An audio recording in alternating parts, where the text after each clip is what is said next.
On Tuesday, February 24th, the Pike County Fiscal Court held another meeting regarding discussion of plans for a new landfill in Pike County. Once again, many Pike County residents showed up in opposition to the contract and were pleased when a motion was passed to rescind it. Mountaintop News got comments from Pike County commissioners on why they decided against it. The decision that was actually made to call the meeting was, I really got into the contract, and I've done a lot of searching and digging into the contract, and I felt that it was unfair to the county and to the taxpayers of our county.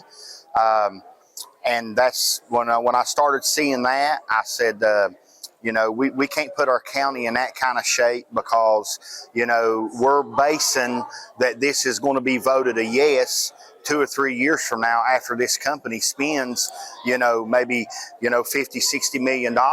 And if the fiscal court does not want to vote that route 3 years from now, then it will bankrupt our county. Ahoy, treasure hunters! The treasure bin is now open. Thousands of new items every day. Fridays and Saturdays are just $8 an item. Dropping all week long until Wednesday, when everything's just $1. We're on Town Mountain Road next to Mona's. The Treasure Bin, where every day is a treasure hunt. Find us on Facebook or stop by today.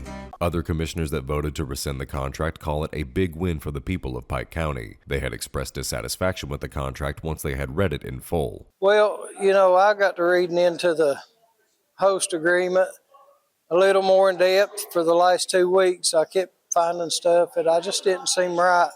Like if the next court voted not to use this landfill, it was going to be a lot of fines, cost a lot of money to get out of if they voted not to use it. So come in here tonight hoping somebody would bring up to vote it down, to rescind our vote on approving it.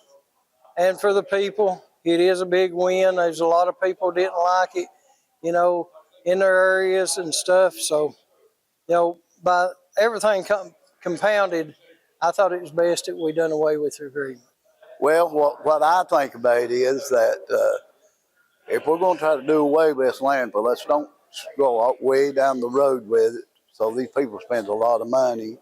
I think we need to do it now before it comes to that point. I haven't been real happy with it from day one. I think it's the best thing for the county, the people here. I just totally disagree. Reporting for Mountaintop News, I'm Nick Collum.